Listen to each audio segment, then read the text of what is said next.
আনন্দ আনন্দ মহানন্দ।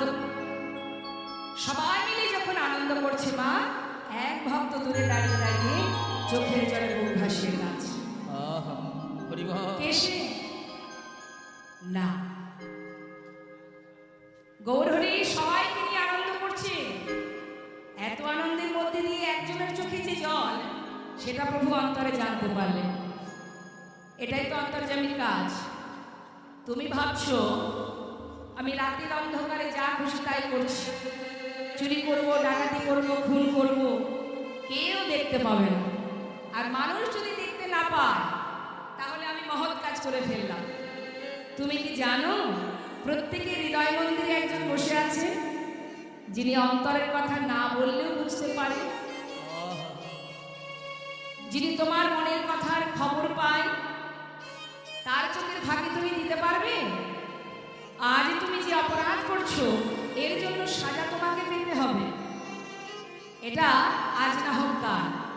আর ভগবান যে সাজা দেবে সে সাজা মানুষে যদি দেয় তাহলে কম হয়ে যাবে। তাই কোনো কিছু করার আগে হাজারবার ভাবতে হবে যে কর্ম আমি করছি এই কর্ম অনুযায়ী যে ফল সেটা তো আমাকে পেতেই হবে। তুমি ভালো কাজ করলে ভালো ফলটা পাবে, খারাপ কাজ করলে তার ফলটাও তোমাকেই ভোগ করতে হবে।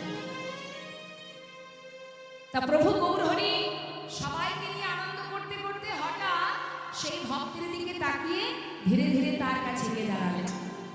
জিজ্ঞাসা করলেন, কে তুমি? এমন করে দূরে দাঁড়িয়ে কাঁদছো? দয়াময়, আমার নাম গোবিন্দ ঘোষ। কোথা থেকে এসেছো?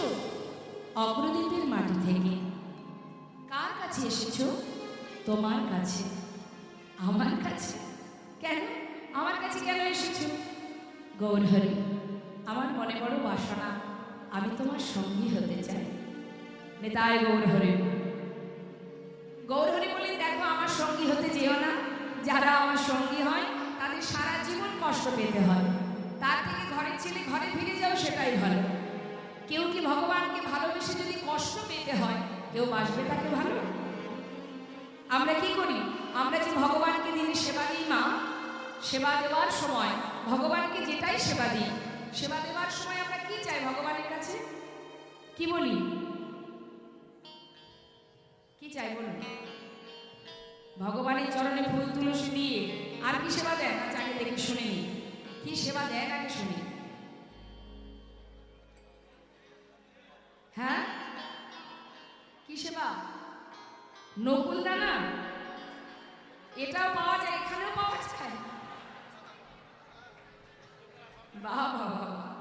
হরিনাম যেমন পৃথিবীতে সর্বত্র ছড়িয়ে পড়েছে, নকুল দানাও ছড়িয়ে পড়েছে। তা যাই হোক, নকুল দানা ভগবানকে দেওয়া হয়, তাই তো? কটা করে দেওয়া হয়? 4টি করে। সৌভাগ্য গোবিন্দের। অনেকের বাড়িতে 2-এর জায়গায় যদি 3 হয়ে যায়, একটা তুলে আবার রেখে দেয়। কাল আবার দিতে হবে তো, সেই জন্য। তা যাই হোক, ভগবানের জন্য নকুল দানা বরাদ্দ, খাবে খাবে, না খাবে না খাবে, তাই না? আর নিজেদের জন্য চব্যচস্যলের চবিও সারাদিন রান্নাঘরেই কেটে যায়, তাই না বাবা? তা মাগো, ভগবানকে আপনি সেবা দিচ্ছেন, কিন্তু চাইবার বেলায় কি চাইছি? কি চাই ভগবানের কাছে আমরা? হে ভগবান, শুধু দিয়ে যাও। ধনং দেহি, যশং দেহি, পুত্রং দেহি, বিদ্যাং দেহি, রূপং দেহি, মানে দেহি দেহি, যা কিছু আছে সব আমাকে দিয়ে যাও। দেবার বেলায় কিন্তু নকুল দান, এটা আমরা চাই ভগবানের কাছে, শুধু দিয়ে যাও। কিন্তু প্রকৃত ভক্ত কি চায়? তোমার চরণ ছাড়া করো না প্রভু। এটা হলো ভক্তের চাওয়া, যে তোমার চরণ ছাড়া আমি আর কিছু চাই না। শ্রীমতী রাধারানীকে একদিন গোবিন্দ বলছেন, রাধে, তুমি তো আমাকে এত ভালোবাসো, আমার বড় ইচ্ছা আমি তোমায় কিছু দেব। বলো রাধে, তুমি কি নেবে? রাধারানী বলেছিল, বধূ, সত্যি তুমি আমায় দেবে? তবে শোনো, যদি দিতেই চাও তবে তোমার কাছে আমার একটাই চাওয়া। কি চাইলেন দেখুন মা, আয়নের ঘরের ঘরণী হয়ে এত কষ্ট, এত দুঃখ, লাঞ্ছনা গঞ্জনা, শাশুড়ি ননদিনীর যন্ত্রণা সহ্য করেও সেই রাধারানী গোবিন্দকে বললেন, বধূ দিতেই যদি হয় তবে এই বরই দাও, এই আশীর্বাদই করো, কি তুমি আমাকে ভালোবাসো বা না বাসো, আমি যেন তোমায় ভালোবাসতে পারিনি। তাই গৌর হরি। এটা হলো ভক্তের চাপ। হরিদাস ঠাকুরকে যখন চাবুকের আঘাত করছে মা, হরিদাস ঠাকুর প্রভুকে বলছে, দয়াময় তোমার কাছে একটা নিবেদন, যতই আঘাত করো না কেন, যত কষ্টই পাই না কেন, শুধু আশীর্বাদ করো প্রভু, আমি যেন তোমায় ভুলে না যাই। এটা ভক্তের চাওয়া। আজ গোবিন্দ ঘোষ বলছে, দয়াময় আমি তোমার সঙ্গী হব, এটাই যথেষ্ট, আর কিছু জানতে চাই না, শুধু তোমার সঙ্গী করে নাও, কথা দাও প্রভু, সর্বস্ব পরিত্যাগ করে তোমার কাছে এসেছি, শুধু তোমার সঙ্গী হব বলে, তোমার চরণ ছাড়া করো না আমার। গৌরহরি বলে, দাঁড়াও, শান্ত হও, যদি জীবনে কোনো দুঃখ আসে, কষ্ট আসে, সইতে পারবে? পারবে কি? গোবিন্দ ঘোষ বললেন, প্রভু তোমার সঙ্গী হব, এটাই যথেষ্ট, তাতে দুঃখ আসুক আর কষ্টই আসুক, আমি কিচ্ছু জানতে চাই না। বেশ, তাহলে আজ থেকে তুমি আমার সঙ্গী। সঙ্গী করে নিলেন মা। নেবার পর একটার পর একটা পরীক্ষা শুরু হয়ে গেল। শুরু হলো পরীক্ষা। গোবিন্দ বলো দয়াময়, শোনো গোবিন্দ, তুমি তো নীলাচলে এসেছ, জগন্নাথ দর্শন করেছ? হ্যাঁ প্রভু, আমি যে জগন্নাথ দর্শন করেছি সে তো সচল জগন্নাথ। গৌরহরি বলছে, তুমি আবার সচল জগন্নাথ কোথায় দেখলে? ওই যে মন্দিরে দাঁড়িয়ে আছে, তুমি যে জগন্নাথের কথা বলছো সে তো অচল জগন্নাথ, কথা বলতে পারে না, চলতে পারে না, কিন্তু আমি যে জগন্নাথ দর্শন করছি সে হলো সচল জগন্নাথ। সে কথাও বলতে পারে, আবার চলতেও পারে। গৌরহরি মৃদু এসে বলছে, সে কি তুমি আবার সচল জগন্নাথ কোথায় দেখলে গোবিন্দ? তবে শোনো দয়াময়, কোথায় দেখেছি জানো? অপ্রভু দয়াময়, তুমি আমার জগন্নাথ, তুমি আমার মাধব। হে প্রভু, তুহু জগন্নাথ,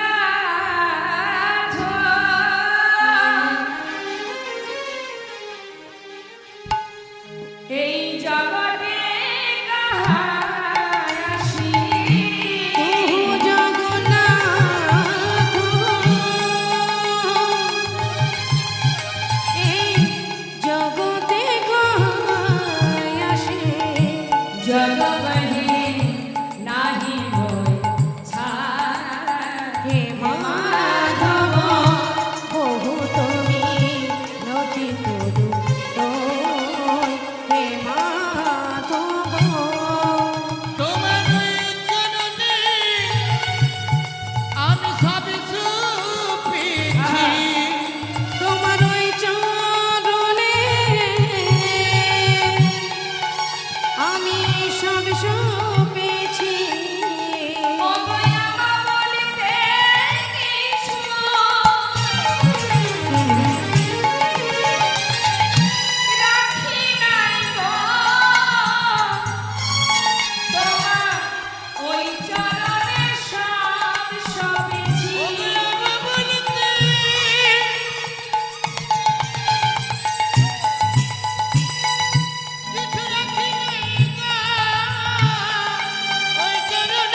শোনো গোবিন্দ, আজই আমরা নীলাচল ছেড়ে কয়েকদিনের জন্য একটু তীর্থে যাব।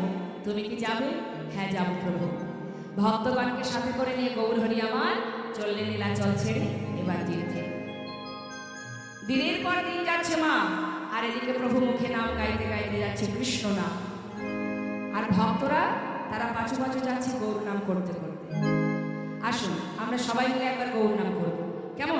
সবাই হাত তুলে মায়ের দরবারে উলুধ্বনি উলুধ্বনি। প্রত্যেকে তুলুন, চলুন। আচ্ছা আগে বলুন দেখি আমাদের ভগবানকে, আমাদের ভগবানকে মানে কলির ভগবানকে গৌর হরি, তাই তো? আর গৌর যাচ্ছে কৃষ্ণ বলতে বলতে, আর পশ্চাতে ভক্তরা যাচ্ছে গৌর বলতে বলতে। তা আমরা বলবো সবাই, চলুন সবাই হাত তুলতে হবে। গৌর হরি বল, গৌর হরি বল, গৌর হরি বল, গৌর হরি বল, গৌর হরি বল, গৌর হরি বল, গৌর হরি বল, হরি হরি বল, গৌর হরি বল, হরি হরি বল, গৌর হরি বল, গৌর হরি বল, গৌর হরি বল, গৌর হরি বল, হরি হরি বল। গৌর হরি বল, হরি হরি, একবার গৌর হরি বল, গৌর হরি বল, গৌর হরি বল, গৌর হরি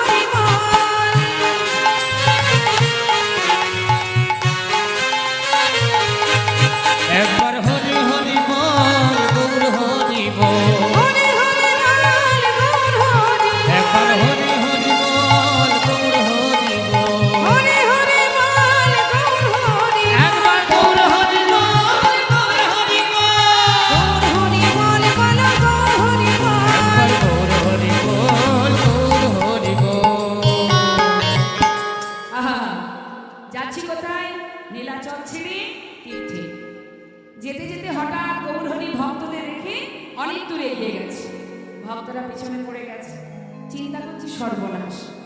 প্রভু যদি আগে আগে যায়, আমরা তো পথ চিনি না, পথ ভুলে যাব।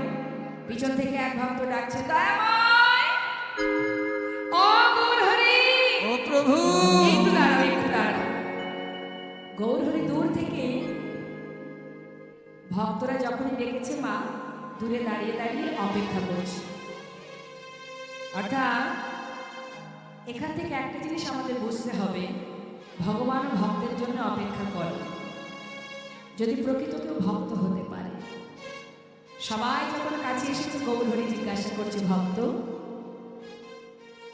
একটা কথা জিজ্ঞাসা করব, বলো দয়াময়। আচ্ছা, সব কিছু ত্যাগ করে তুমি আমার সঙ্গী হয়েছ গোবিন্দ, তোমার মনে কি আর কোনো বাসনা টাসনা আছে? থাকলে বলতে পারো। গোবিন্দ ঘোষ বলছে, প্রভু বাসনা আবার কার থাকে না বলো? সবার যেমন বাসনা আছে আমারও আছে। ও তোমার বাসনা আছে? কি বাসনা গোবিন্দ, আমাকে বলো, কি বাসনা আছে তোমার মনে? দয়াময় আমার মনে কি বাসনা শুনবে? দেখো মা, ভগবান জিজ্ঞাসা করছে ভক্তের কাছে কি বাসনা। ভক্ত ভগবানের কাছে চাইছে কি বাসনা। এখন আপনাদের কাছে ভগবান যদি এসে বলে, বলো ভক্ত তোমার মনে কি বাসনা, কি চাইবেন আপনি? যদি ভগবান বলে তুমি যা চাইবে আমি তোমাকে তাই দেব, বলো কি চাই? কি চাইবো আমরা? ইহজগতে যার সুখ আছে সেটাই আমরা কামনা করব, তাই তো? কিন্তু ভক্তকে চাই, ভক্তের চাওয়াটা কি দেখো। একটু মহাভারতে চলে যাচ্ছি মা। কুরুক্ষেত্রে যুদ্ধের পর হস্তিনাপুরে রাজা হয়েছিল ধর্মরাজ যুধিষ্ঠির। রাজা হবার পর যখন ভগবান কুন্তী পিসিমাকে ডাকছে, পিসিমা এদিকে এসো, তোমার ছেলে হস্তিনাপুরের রাজা, এত বড় রাজ্যের রাজা, সারা জীবন এত কষ্ট করেছ, 5 পুত্রকে নিয়ে বনে বনে কাটিয়েছ, আজ তোমার আর কোনো দুঃখ নেই, সমস্ত কষ্ট সমস্ত দুঃখের অবসান ঘটে গেছে। পিসিমা এবার আমাকে বিদায় দাও, আমি চলে যাই। আহা, ভগবান বলছে আমাকে বিদায় দাও, আমি চলে যাই। কুন্তী পিসিমা মনে মনে চিন্তা করছে, কৃষ্ণ যখনই আমাকে ছেড়ে ঘরে ফিরেছে, যাওয়ার সময় আমাকে বলেছে, পিসিমা আমি আসি। আসি কথার অর্থ কি মা? আবার আসবো। যাই কথাটার অর্থ সে আর আসবে না। দেখবেন বাড়ির বাচ্চারা যদি যাওয়ার সময়, ঘর থেকে বেরোনোর সময় যদি একবার ভুল করে বলে ফেলে যে মা আমি আসি, আহা যাই, মা বলে বাবা যাই বলতে নেই, বল আসি। তা কৃষ্ণ যখনই বলেছে পিসিমা তাহলে এবার আমি যাই, কুন্তী পিসিমা মনে মনে চিন্তা করছেন, কৃষ্ণ এমন কথা তো কখনো বলেন না, আজ হঠাৎ এমন কথা কেন বলছে? কেন হঠাৎ আজ এমন কথা বলছে? মনে মনে চিন্তা করছে। বলছে, পিসিমা তুমি আজকের দিনে আমার কাছে বর চেয়ে নাও, তুমি যা চাইবে আমি তোমাকে তাই দেব, বলো। কুন্তী পিসিমা মনে মনে চিন্তা করলেন, তাহলে কৃষ্ণ যখন চলেই যাবে তাহলে বর চেয়ে নি। বর চাইছে দেখুন না, বলছি কৃষ্ণ আজ আমি যা চাইবো তুমি তাই দেবে তো? হ্যাঁ, বলো কি নেবে? কৃষ্ণ, এতদিন আমার দুঃখ ছিল, কষ্ট ছিল, তাই তুমি আমার সঙ্গে ছিল, আমার 5 পুত্রের সঙ্গে বন্ধুর মতো ছিল। আজ আমার ছেলে হস্তিনাপুরী রাজা, সমস্ত দুঃখের অবসান ঘটেছে, আর কোনো কষ্ট নেই। তাই তুমি যাওয়ার সময় আমাকে যদি বরই দিতে হয়, এই বরই দাও কৃষ্ণ। এই জগতে এখনো যার জীবনে যতটুকু দুঃখ আছে, যার জীবনে যতটুকু কষ্ট আছে, যার যত বেদনা আছে, যন্ত্রণা আছে, সব তুমি আমাকে দিয়ে যাও। আমি আর কিছু চাই না কৃষ্ণ। জীবনের শেষ দিন পর্যন্ত তুমি আমাকে দুঃখ কষ্ট ভরিয়ে দাও। যে কষ্ট পেলে, যে দুঃখ পেলে, চিরতরে জীবনের শেষ মুহূর্ত পর্যন্ত কৃষ্ণকে নিজের কাছে পাওয়া যায়। পাশে দাঁড়িয়ে আছে ভীম। ভীম বলছে, মা তুমি আবার দুঃখ চাইছো? সারা জীবন কষ্ট করেছি, সারা জীবনে বনে বনে কাটিয়েছি, আবার কেন চাইছো মা? তোমার কি স্বাদ মেটেনি? মা বললেন, ভীম এতদিন দুঃখ ছিল বলে কৃষ্ণ আমাদের সঙ্গে ছিল, আর যেই সুখের নাগাল পেলাম কৃষ্ণ আমাদের ছেড়ে চলে যাচ্ছে বাবা। হরে, যে সুখ পেলে, যে সিংহাসনে পেলে কৃষ্ণ হারা হতে হয়, সে সিংহাসন আমি চাই না বাবা। তাই যুধিষ্ঠির সিংহাসন থেকে নেমে আয়, ওই সিংহাসনে বসলেই ছিল তোর কৃষ্ণ হারা হতে হবে, নেমে আয় বাবা। ভগবান কুন্তী পিসিমার কথা শুনে সিংহাসন থেকে নেমে এসে পিসিমাকে জড়িয়ে ধরে বললেন, পিসিমা তুমি আমাকে এত ভালোবাসো, আমার জন্য তোমার সিংহাসন ত্যাগ করতে চাও? পিসিমা আমি তোমার ভালোবাসায় বাধা পড়ে গেলাম, তুমি যখনই আমাকে স্মরণ করবে আমি তোমার সামনে এসে দেখা দেব, কথা দিলাম। এটা হলো ভক্তের চাওয়া বাবা। ভক্ত এটুকুই চায়, যেন চরণ ছাড়া আজ গোবিন্দ ঘোষকে প্রভু যেই না জিজ্ঞাসা করেছি, বলো গোবিন্দ কি তোমার মনের বাসনা? গোবিন্দ ঘোষ বললেন, প্রভু আমার মনে কি বাসনা জানো?